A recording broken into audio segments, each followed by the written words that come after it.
Professor, muito boa tarde, prazer em recebê-lo aqui no Band News TV. Bom, pelas palavras do ministro da Justiça, Alexandre de Moraes, dá para perceber bem que é um grupo despreparado, né?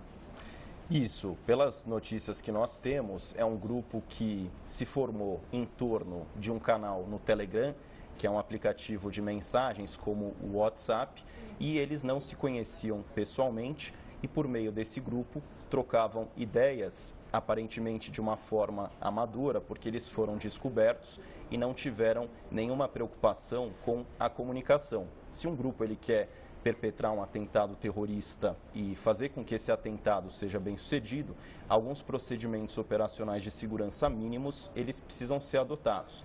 E no caso desse grupo especificamente, pelo que nós vimos com a prisão que aconteceu hoje de manhã, isso não aconteceu. Porque o ministro faz uma relação, aliás, comenta que eles comemoraram o ataque em Nice e também aquele ataque que houve em Orlando, que são completamente díspares em relação à ideologia dos dois. Ou seja, isso demonstra que esse grupo, de certa forma, não tem ideologia aparentemente nem com um nem com o outro.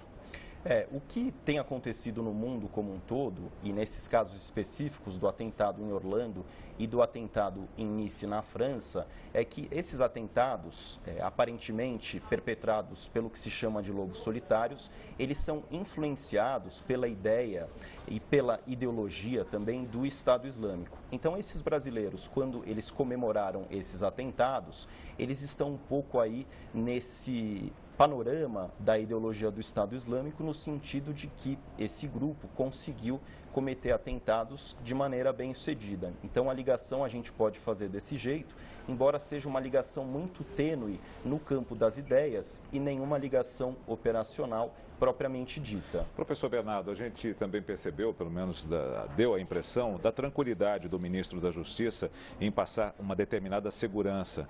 E também pelo fato de o Brasil não ser, ou não ter tido nenhum tipo de atentado ou ataque do jeito que nós estamos vendo na Turquia, na França, como houve na Bélgica, já houve nos Estados Unidos e também na Inglaterra. O Brasil não tem esse histórico. Isso é tranquilizador, não?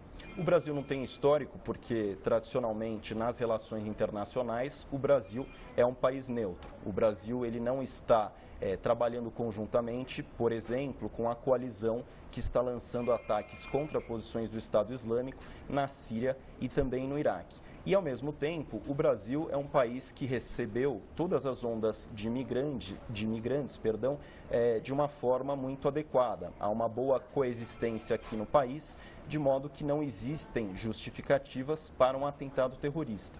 No caso dos Jogos Olímpicos, essa ameaça de terrorismo, ela seria mais aos Jogos propriamente ditos e não ao Brasil enquanto um ator político. Os Jogos, por serem um evento internacional que vão receber um número muito grande de delegações, eles seriam um alvo interessante, até talvez um alvo ideal para um grupo como o Estado Islâmico, porque isso daria bastante reverberação na mídia, porque vem cerca de 206 delegações, entre elas delegações de atores como Estados Unidos, como o Reino Unido, como a França e também Israel, e isso traria bastante espaço na mídia para esse grupo, que agora perde posições na Síria e no Iraque. Então, para eles é interessante esses atentados, para que eles demonstrem que ainda possuem força. Professor, se a gente pegar os últimos ataques, por exemplo, se falava muito dos ataques que poderiam acontecer durante a Eurocopa na França. Não aconteceram, aconteceram sim em Nice, no dia da queda da Bastilha, na comemoração da queda da Bastilha.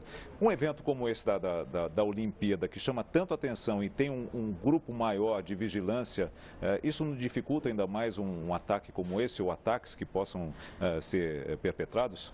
Dificulta, porque todos os olhos do mundo eles estarão voltados aqui para o Brasil e para o Rio de Janeiro em particular, não apenas as ações do governo brasileiro, como, por exemplo, diversas operações de saturação, ou seja, do envio de tropas das mais variadas forças de segurança pública, inclusive também de forças de defesa, para lugares estratégicos de maneira a dissuadir eventuais terroristas. Então, existem essas medidas e, ao mesmo tempo, as medidas da área de inteligência, que elas acontecem mais nos bastidores, justamente pelo caráter desse tipo de atividade, e também a cooperação com as agências de inteligência de outros países. Então, todas as medidas dentro das possibilidades que o Brasil tem, elas estão sendo tomadas.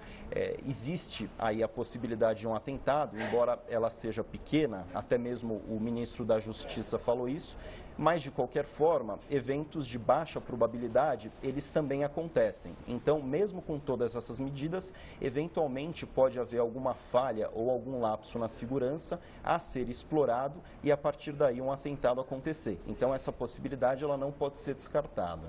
Como a gente pode reputar essa prisão, essas prisões que aconteceram hoje? Foi um grande trabalho de investigação ou teve mais o erro deles do que a ação efetivamente das autoridades? De um ponto de vista geral, o governo brasileiro ele está fazendo a lição de casa em relação a essa possibilidade de um ataque terrorista. A gente pode voltar um pouco no tempo. Em março foi aprovada a Lei Antiterrorismo no Brasil, que foi um avanço no sentido de dar segurança jurídica para essa área.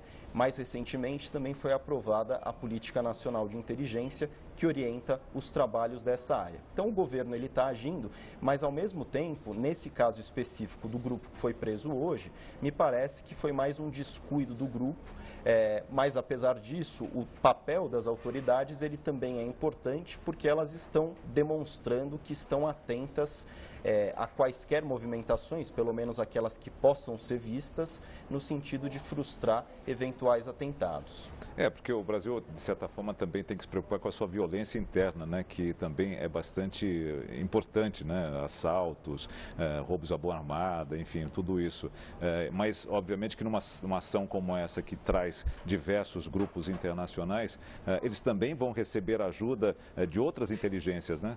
Essa cooperação em inteligência ela é fundamental, porque embora a inteligência brasileira ela tenha evoluído bastante nos últimos tempos, ela tem uma série de limitações, por exemplo, limitações no número de pessoas que estão à sua disposição. Os nossos recursos são escassos, logo existe essa necessidade de cooperação internacional, de modo que as informações elas possam chegar em um tempo hábil para frustrar qualquer possibilidade de atentado. Então, essa cooperação na área de inteligência ela é essencial para o bom andamento dos Jogos Olímpicos. Professor Bernardo Valls, muito obrigado pela sua participação aqui no Band News com a gente, explicando e falando, repercutindo o fato dessas 10 pessoas que foram presas hoje nessa ação antiterrorismo. Muito obrigado, um abraço, senhor. Obrigado, uma boa tarde.